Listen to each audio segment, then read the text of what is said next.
Hello, everybody, and welcome back to Anyhow, Anyway. I'm your podcast host, Summer England, and we talk about all things bookish, cozy, chaotic, and everything else in between. It's just really a gib-gab podcast. Imagine FaceTiming your best friend, and then she just sort of talks at you while you do a bunch of things around the house, or you knit, or you're going about your day, or you're trying to drive to work, and you get to just chill out because somebody else is doing all the talking, thinking, and panicking for you. So it's like body doubling, but instead of us having a conversation, I am just talking at you. You're welcome.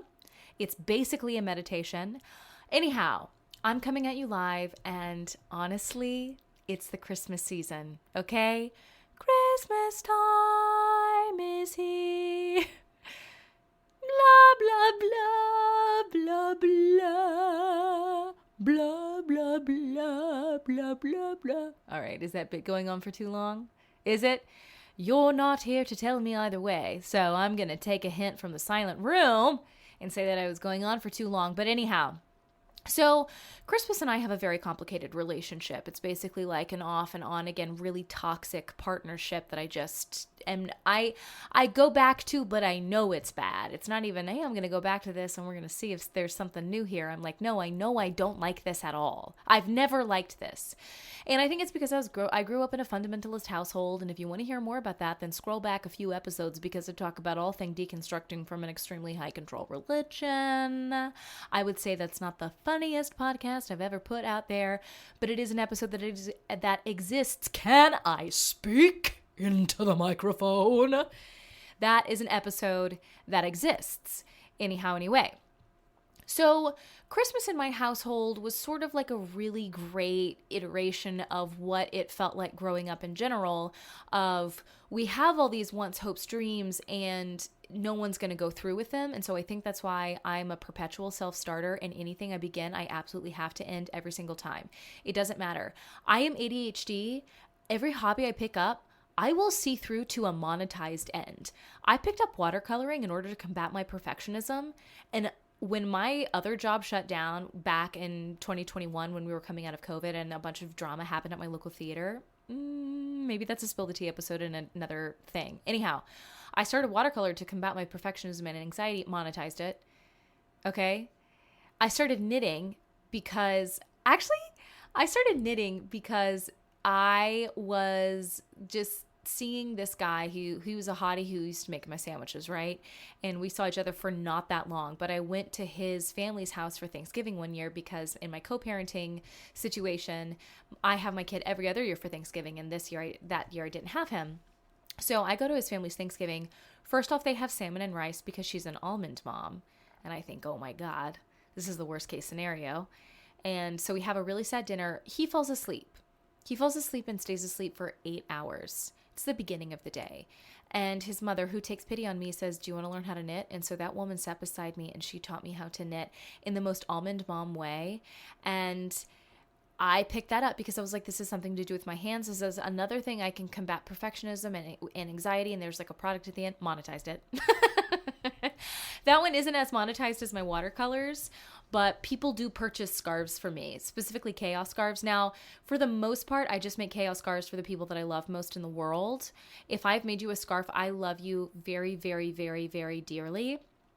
However, people have paid me for my knit stuff. So that is something that was ingrained into me from a very young age because I saw sort of my parents have these hopes, dreams once, or like, oh yeah, we're going to do this thing or we're going to whatever. Never once did they ever. And it filled me with such perpetual sorrow and despondence as a child because I'm like, well, if you're not fulfilling your dreams, then what are you doing? Why are you getting up in the morning? To just disappoint yourself every day? Oh my God. Guys, don't worry. I have a complex. I know that. I'm self-aware. I'm self-aware about all my deficits. Don't worry. You very rarely are you going to sit me down and be like, hey, you do this thing, and me not be like, yeah, I know that I do. Just let me cook, okay? Just let me do it. Anyhow, I grew up with my parents doing that, and Christmas was always this big thing where they like thought that they liked it, and then we would get there and the day was always really shitty and it just wasn't it. And then I had a kid and I thought, okay, maybe this is going to be different. But then I really hated the commercialization aspect of it, of the gifts and the vapidness and the shallowness. And I never have quite escaped leaving the religious iteration of Christmas behind and finding my own traditions yet, but I'm telling you all this because I'm coming at you live fresh off of Can I Speak? I'm wondering if I can speak. I am here sitting in the chair, wondering if I can say words. I just got back from a road trip to Philadelphia and Maine, spent with some of my favorite people in the entire world. Now, some of that information is top secret. Anyhow. And going to New England, a place where Christmas, it feels like Christmas exists because of how New Englanders treat it. Also, I'm sure Germany and other places in Europe, but I've not been there yet. Okay, so I'm coming at this from an American point of view. I go, and the joy, the intentionality, the quirkiness, the lobster trap Christmas trees, the cozy sweaters, the air, the coastalness. I think I just healed my relationship with Christmas, okay? Kennebunkport is healing my child wounds. Okay? Healing my child wounds in a way that I could never have anticipated. So I'm coming at you kind of in a spirit I've not been in before. All right? I don't know who this girl is who is like kind of excited. Am I about to have a Little Women Christmas? I'm about to go get the ugliest, fuggliest live Christmas tree that no one's ever going to buy, which I do every year. Let me just be clear that ever since my son was born, he's going to grow up in a house that celebrates quirky, girly Christmas, okay? Because I can't raise an unsupportive male. He also is of the mind that he's like, if a girl tells me something, and even if I don't believe in it, he's specifically talking about witchcraft, or like when girls are like, oh, I'm a princess. He's like, even if I don't believe that it's true, that she really is a princess, I am going to, in the moment, tell her that she's right. Is that okay? And I was like, okay, I think maybe I get to say I'm a good mom. Maybe that'll change next year. And I'm sure tomorrow I'm going to think of something and be like, well, I'm horrible at this. But when he came to me just a few days ago and was like, yeah, she told me she was a princess and a witch, and even though I'm not sure about that, I'm going to believe her. And I was like, correct. Full stop, period, done. Thank you. Thank you, King. Anyhow, he had to grow up in a house with very cutesy Christmas, so that one day when he is older, I have given him enough memories and enough of a nostalgia complex that every Christmas he's like, I do need to go see my mom. My mom's always made this really special. Okay? That's the burden I'm placing upon myself. So we've always decorated and all of this stuff. I just haven't enjoyed it because all I'm thinking is like, oh, this live tree is shedding pine needles all over the place and I'm OCD and I need my routine and all of the lights and everything. It's very overstimulating. And every year where I got to do the cookies and I got to do the stuff and I got to do all this. This year, I'm like, I am going to tie bows on my trees. I'm going to do what I need to do. We're going to have warm lights. And maybe it's also the first year that I'm in a house that I own. I'm not just renting. So I'm like, no, we can make some permanent damage on this house. I can nail up some stuff that's definitely going to necessitate me to caulk the wall. Caulk, hard L, the wall. So that's where I'm coming at you from. I'm in the holiday spirit. I'm cozied up. I'm double sweatered on. Now, let's talk about Philadelphia and Maine, because I'm a bookish girly who has a pointless bum unit tummy, and I had the time of my life visiting bookstores, walking around these cozy towns, sipping so much coffee with oat milk, and then eating at yummy places, but also where we stayed was amazing.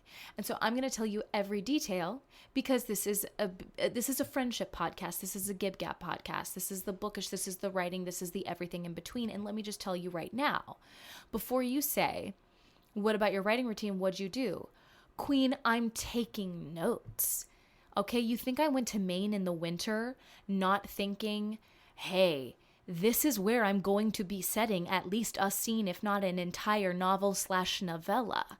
Is Maine in the winter, in Kennebunkport specifically. Okay, honey, I'm taking notes. Writing and acting and anything creative is an accumulative experience.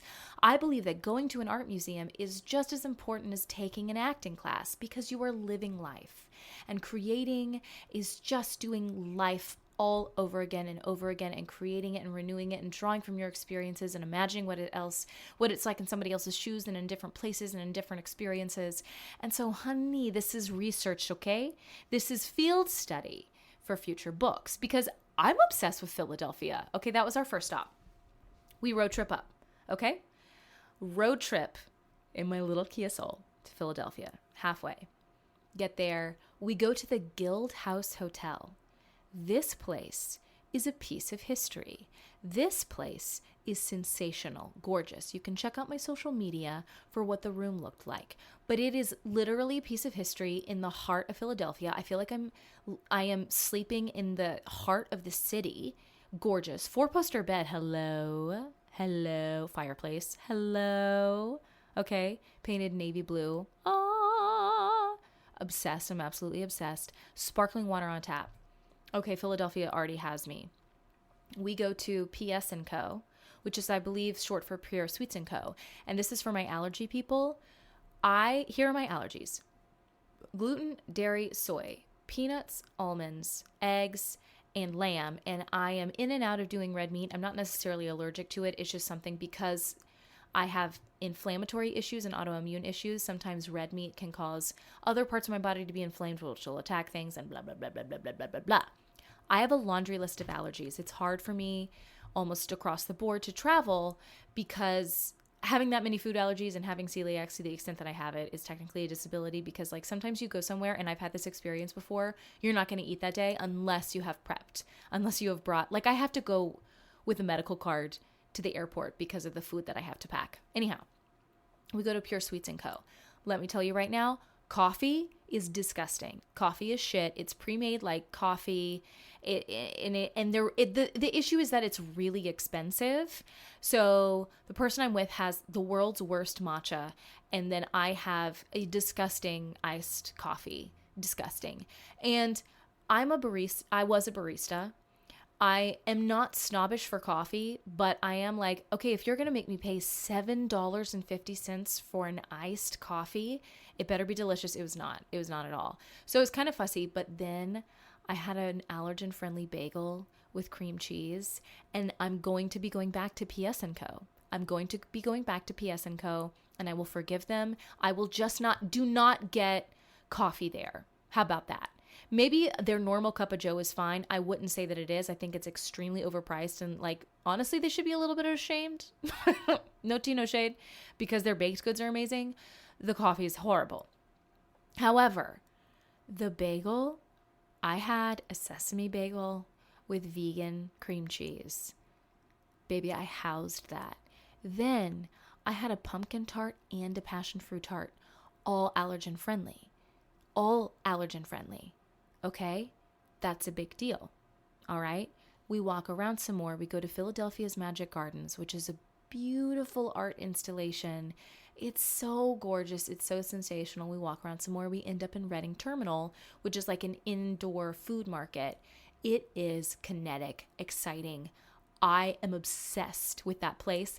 And one of the reasons I'm obsessed with it is because the windows are so tinted, and the entrance to it is like underneath a bridge. So when you're inside, it feels like you're at a night market. And I think that night markets are super cool. And so I was just going through this like endless maze of places, and I stumbled upon Sparrows, which is a gluten-free place. I have a pretzel. I have the first celiac friendly doesn't have my list of allergens in it. Okay. I have not had a pretzel in, I think, 12 to 15 years. Let's see. I am 29 years old. So 12 years. I've not had a soft pretzel in 12 years. I bite into that. I see God. I go to a coffee shop called Old City Coffee. Now we're talking. I get an iced oat milk vanilla decaf. This is my litmus test for places, is how good is their decaf and how good is their vanilla syrup. This place, oh my God. I think it's the best latte I've ever had at Old City Coffee in Reading Terminal. Holy God, yum, yum, yummy in my tummy, okay? Bookish girls with tummy issues, this one's for you. Because once again, I'm going through this not night market in my fantasy head. I am getting so many ideas. It is inspiring me so much to do like a When Harry Met Sally. They need to bump into each other at the Reading Terminal Market. I think I might set a book in Philadelphia. I cannot explain to you how much I love Philadelphia. I want every inn in Philadelphia to need me to do content for them so that I can just keep going back to this city. One day when my kid is older and I'm not in a co-parenting relationship, am I going to move to Philadelphia? I might. I'm obsessed. I did not spend 24 hours in this place, but I kind of am pretty good when I want something and like something, I do it right. I'm like, great, this is it. Why are we volleying? Let's just try it and see what happens, and we'll collect data from there. Okay? I have to turn over my what if stones. Always, always, always. And Philadelphia was amazing. Saw the Delaware and pretended like I was George Washington. I also think Philadelphia is specifically for the nerds because National Treasure. So I saw that Liberty Bell and I was like, uh-oh, I am feeling particularly historical. Colonial America is calling to me. Is sort of what it is sort of what it's doing, is sort of how I'm, approaching it. So that's what we did. And then we ate at Real Food Eatery, which is like a bowl place, but allergen-friendly. It was delicious. I can't explain to you how filling and so yummy and just, it was sensational. That was Philadelphia, okay? I end that day thinking to myself, because I've been to Kennebunkport before. I've been to Maine. Maine and I have a very healthy relationship where I am in an unreciprocated lifelong devotion to this state. And I was like, is Philadelphia going to be the best part of the trip? Because we're about to go up to Kennebunkport and stay in another inn. And is that going to be as good? Is it going to be as good? Okay. So we get in the car, we drive Philadelphia, we streak by New York City. It's crazy to drive into the city and that's not where you're supposed to be. You're just driving through there. It feels very strange. We get to Kennebunkport. It is 3:30 by the time we get there. The sun sets at 4:25. That was wild. We get there, we stay at Cape Arundel Inn. This place is magical. Now here is some tea. Is that the first time I stayed at this inn was almost 8 years ago, and it was on my honeymoon to my ex-husband. But nothing exciting happened, you know what I'm saying? And but other than that, I needed to go back to that inn. We get there, they give us free glasses of Prosecco, and they say, we've upgraded you to, instead of one of their inn rooms, to our own private bungalow with a sea view, an ocean view.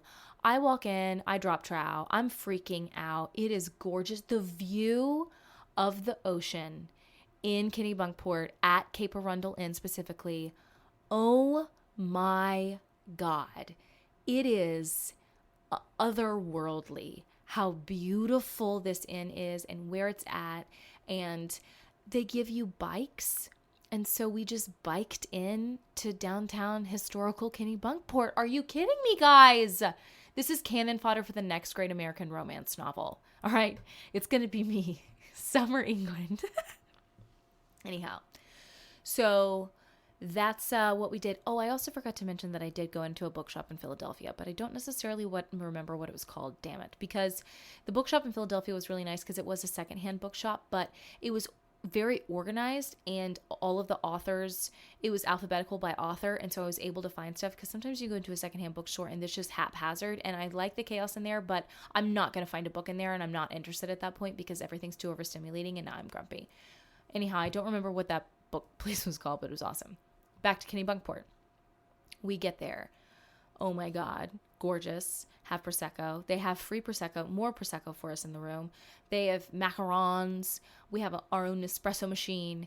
It's beautiful, sensational, great. Cannon fodder for a book. You know what I'm saying? We walk into town. It's like a little over a mile walk. It's night. It feels like it's the middle of the night. It's literally 4 o'clock. It's 4 p.m. pitch black. Actually, technically, I think it was probably 5 p.m. by the time it was pitch black. But we walk in, we walk around, we go into these little shops. We go into the Boathouse Inn and Restaurant, which is a sister property to the Cape Arundel Inn for some of you travel girlies, for some of you travel pluckers, okay? And we go in there, and they're great with allergies, okay? I'm able to have salmon on a salad and then sweet potato hummus. Hello. With olive tapenade. Hello. Okay, thank you very much. And it was just a really lovely, lovely time. The next day, okay, we go in, we find out the inn has comped our breakfast. So the person with me gets Maine lobster on avocado toast with creme fraiche and an egg for free. And then the chef was very, very kind. And I mean, I told them all my allergies, and they couldn't even give me their gluten-free bread because it had like eggs and soy in it and stuff. But he did just like whip up and saute some vegetables for me and put a fruit bowl together. Thank you, sir. Thank you. That's very kind. You didn't have to do that. Okay, because I came prepared. I had my oats overnight. I had my oats overnight with me for when those situations arise. Okay, so we do that. We walk into town. I get to go to Dock Square Coffee Shop, where apparently Patrick Dempsey is, and I have a brown sugar cinnamon iced oat milk latte. It's delicious. Nothing's ever sweet enough for me. Like, I need multiple pumps in there. I'm a disgusting sugar fiend. However, it's delicious, totally fine, totally doable. And then walk around, and I get to go into Lupine Books. And Lupine Books is very important to me because when I was there almost 8 years ago, I was actually in a really bad mental headspace because, you know, you're getting married at like 19 and you're a child, you're literally a child, and you have a terrible time and you think to yourself, wow, because you're not quite out of being deconstructed yet, and you think this is the rest of my life, is feeling this empty and lonely on the inside. And then you walk into a bookshop and the owner has all these handwritten, every shelf is handwritten of books to do this and books to do that. And I went to one that says books that'll charm your socks right off. And Little Pierce Bookshop by Nina George is there. And if you are a longtime listener to the podcast, or if you know me at all, or if you have seen me talk about books online, it is my favorite book of all time. And it changed my life. I would say it is one of the reasons why I'm an author. So I go in this bookshop, and of course I get a book. Of course, I'm looking for staff picks. It feels, there's still handwritten cards. It feels like the vibe is different. I feel like the owner of the shop has left because it doesn't have the Nancy Meyers sort of effect that it had before. I go to the person at the desk and I was like, hey, are you the owner? And it ends up that he's the father of the owner, and his daughter used to work for the owner that I had met all those years ago. And I said, this is so random, but I came in here and I got a book from this shop and it changed my life. And now I'm an author, and my debut Cozy Fantasy is coming out in April. And so just tell your daughter, thank you for continuing on the bookstore, because I'm a gib-gabber, I'm a chatter. Okay. So we do that. All right. We go to the Boathouse Inn Restaurant again. All right. Because it's allergy friendly. This time though, we have a different waiter, and I have had this experience before, specifically with male waiters, where I'm like, okay, I have allergies. And usually a female is going to take out the pen and write them down. And then guy waiters sometimes will just be like, okay, I got it. I literally have a list of 7. Can you please write these down? No, I've got it. Okay, well, the kitchens need to know. And this is the only time I haven't been poisoned. The other 2 instances where the guy waiter, who for whatever reason thinks it's really impressive to memorize what you're saying and not writing down why you have a fucking pad in your hand, I have been poisoned before. Anyhow, I go there again. I have salmon and potatoes and arugula, and it's delicious. Okay. Then I go to Mornings in Paris Coffee Shop, which is so cute. I get a little baked good there. It's from this new company called 14 Free. It's a cranberry oat with some whipped cream on the inside that I can have, and I get a pumpkin fleece or pumpkin spice. It's some type of pumpkin, cutesy pumpkin spice flavor. Also, decaf oat milk latte. Delish. Highly recommend. Highly recommend. Okay, so this is specifically for the people who are really wanting really definitive, what did I do? What should you do? Where did I go? Where should you go? In case you're going on a New England road trip in the middle of winter in your Kia Soul from 2011. This is the vibe that we're going for.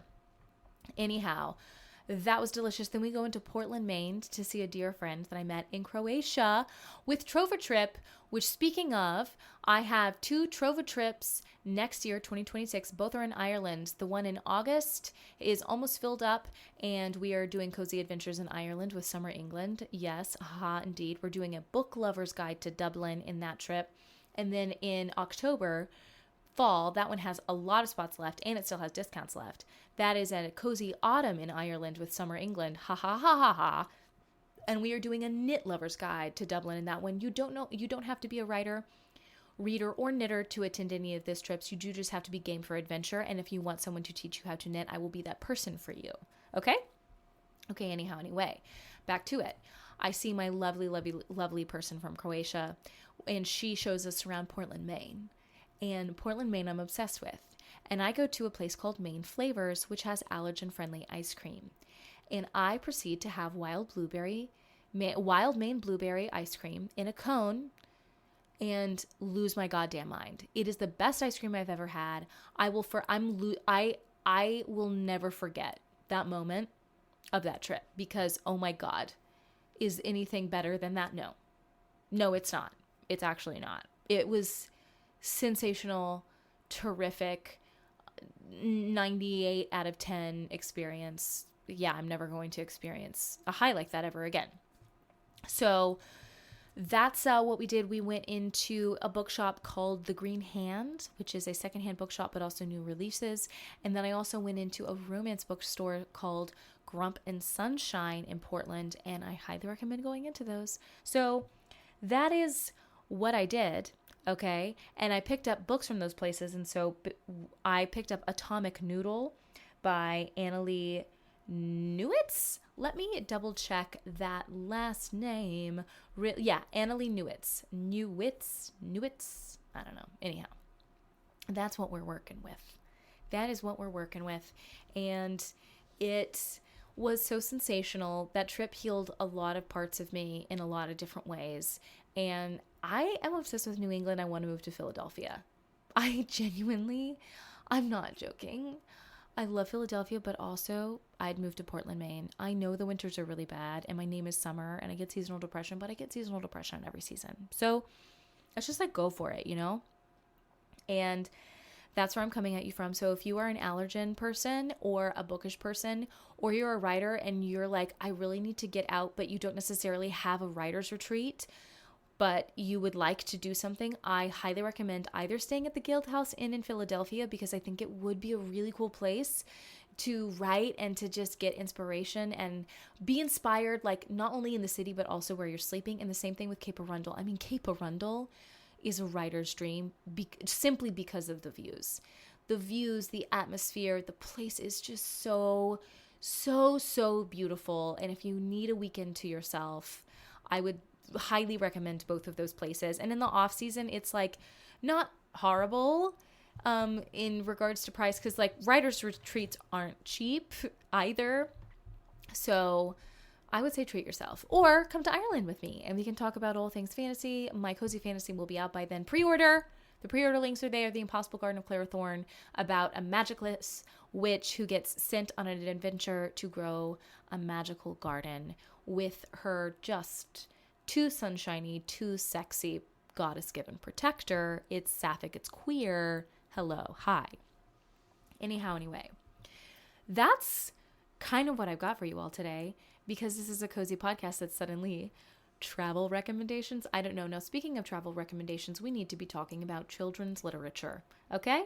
Because one thing that I think really the only thing that I do well as a mother, because everybody's just stumbling and falling on their face, but the one I would say definitive piece of advice I can give to other parents, regardless of who your child is to read to your kids, specifically at night. It's the end of the day. You don't have anywhere else to be. All of your activities are done. Just read a book or two. And I am obsessed with the Goodnight World book series, which is, I think, actually a publishing company now, founded by Adam Gamble and Mark Jasper. And I get my kiddo those Goodnight books wherever I go. So I've got Goodnight Brooklyn, and then this one I've got Goodnight Philadelphia, Counting Goodnight Kennebunkport, and then Goodnight Maine. And I think it's just a really special way for if he either went on the trip with me or I'm bringing him back something, it's not just like a toy that's going to get broken or forgotten about, but it's a book. And I get books every place I go because books have always felt like almost like a journal or a time capsule. And no matter how many books I've read, I can always remember where I was at, what I was feeling, who I was with, and where it came from. And a book carries that for me. And so I'm hoping to do the same for my son. And I brought those books back, and I just think they're really special. And it says 0 to 5. My kiddo is 6, and he still really enjoys these books. But I think the illustrations are nice and simple and capture like the essence of the place really well. And now it's like really cozy because he can ask about like, oh, did you see seals at the Goat Harbor or whatever? Or did you see the lighthouse? Or when we do Goodnight Brooklyn, he gets to be like, oh, I went to the Transit Museum. I saw Prospect Park, these things that we always get to revisit those memories in the forms of a book. And it's special and it's sweet and I highly recommend it. And there's also like Goodnight Coral Reef and Goodnight like other places in the world you don't have to have visited. But if you're like me and you want to bring home a little trinket for your kiddo that's not like a magnet or a toy or a shirt that they're going to grow out of, I recommend doing a book specific to the area that's going to be fun for both of you to read. And that's my main recommendation. Now, in the news that doesn't matter, that has to do with me, like the rest of this podcast, what am I reading and writing? Right now I'm reading Cruel Winter with You by Ali Hazelwood, which is a novella. And I'm about to read Atomic Noodle by Annalee Newitz, which is what I picked up at the Green Hand in Portland, Maine. Also great fiber stores there. I got some awesome yarn. I'm really trying to make stockings for my family this year. And it's probably a little bit of an undertaking. And I also have an acting contract. I'm going to be in Christmas Carol at the American Shakespeare Center, everybody. And I'll also be in there next year in 2026. So if you wanted to make a pilgrimage to a little tiny town in Virginia and see your favorite, most chaotic podcaster, bookstagrammer, book talker on stage, I'll be there. Let me know if you're going to come. Anyway, that's what I'm reading, what I'm writing. I am finishing up. I'm at the tail end of my 2 Shakespeare professors vying for the same tenure track position novel. And I'm just going back and I'm re-editing it through. I will have it done by the end of the year. And then I'm going to hop into the other one. And I'm very excited about it because I have a writing goal and I will meet it. Okay? It's 11/11, baby. We're manifesting it. Yes, I'm so excited to have finished that book this year, have made headway on the outline for my other book. And really am looking forward to super exciting acting contracts and an exciting book tour next year and lots of life and goodness and more travels and getting to stay at inns for free because I'm filming content for them and getting to travel around to local bookshops and befriend all the bookshop owners in the world because indie bookshop owners are what makes our world go round in a lot of ways, actually. Okay? So that's what I'm excited for. All right, it's Manifestation Portal. That's what I'm very, very excited for. I'm excited for love, so much good love, new love, old love in different ways, etc., friendships, memories, blah, blah, blah, blah, blah. I'm excited for all of it. I really am. I'm excited to have a good Christmas. I'm excited that you all are here. This is the 20th episode of the podcast, which means I've been at this for 20 weeks. And I have had a really great time. So thank you all for everything. I'll put the links to where I stayed in the things below, also with my pre-order links to my books. And if you want to snag a spot on one of the cozy trips to Ireland next year in August or October, you should do that because I think that would be really fun. Also, if you love me, you can rate and review on Apple Podcasts or wherever you listen to your podcast. It helps. It gets, my gib-gabbing into other people's wet ears. Oh, wet ears. I'm sorry. I shouldn't have said that. Anyhow, I'm getting thirsty. So I'm going to end the podcast. I love you all. Let me know how you're doing in the comments. Let me know what are your favorite Christmas traditions. And if you know of any really easy, beginner-friendly stockings to make and knit. Okay. Stay cozy, stay bookish. Bye.